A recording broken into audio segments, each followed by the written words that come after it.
Datuk Yang di-Pertua, pemberian Bantuan Rakyat Satu Malaysia BRIM adalah bermaklumat untuk membantu meringankan beban hidup rakyat berpendapatan rendah bagi membeli barang-barang keperluan harian seperti beras, ikan, daging, sayur-sayuran dan lain-lain.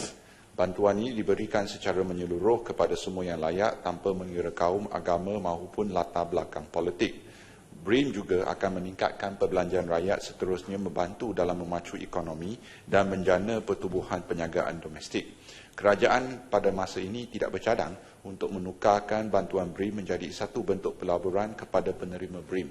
Walau bagaimanapun kerajaan mengambil maklum cadangan yang dikemukakan oleh yang bahagia Senator. Terima kasih, Ahmad. Silakan, Ahmad. Silakan, Ahmad.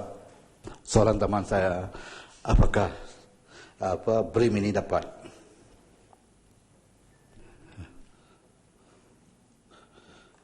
untuk membantu penerima BRIM yang berada di bawah pas kemiskinan untuk keluar dari lingkaran kemiskinan berkenaan?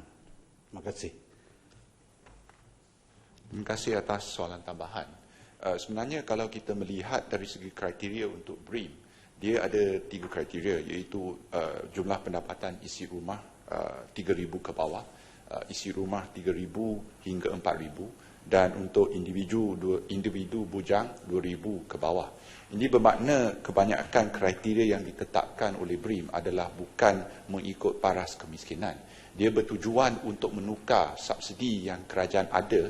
Dulu kita mempunyai subsidi blanket di mana kebanyakan subsidi itu tidak tersasar. Maka dia menjadi isu kerana ada yang mungkin kaya menikmati lebih banyak subsidi.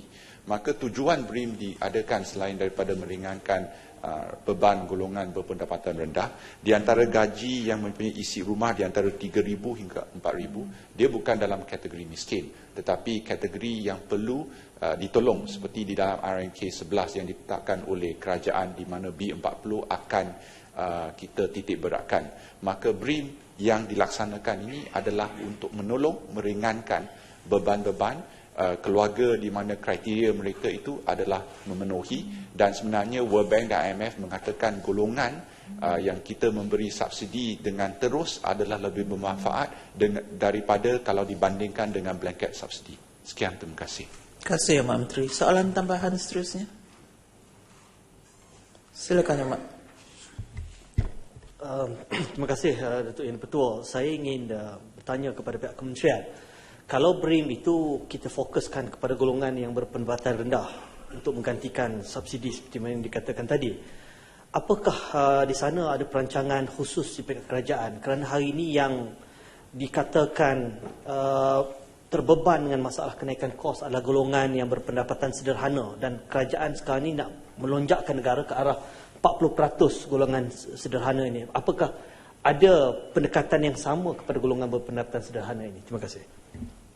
Terima kasih atas soalan tambahan yang berhormat. Sebenarnya untuk golongan berpendapatan sederhana seperti yang diumumkan oleh Yang Amat Berhormat Perdana Menteri, memang dalam rancangan Malaysia 11 ia akan dititik beratkan dengan berbagai program dengan tujuan untuk melonjakkan atau meningkatkan pendapatan purata untuk B40, dan saya yakin dengan pelaksanaan projek ini iaitu RMK 11 di mana kali pertama kita melihat dia diletak sebagai satu maklumat dalam RMK yang saya melihat adalah secara inklusif untuk memastikan walaupun kita mendapat pendapatan per kapita yang tinggi, golongan terutamanya B40 juga diberi pengkhususan supaya boleh juga bersama-sama menikmati arus pembangunan. Sekian, terima kasih.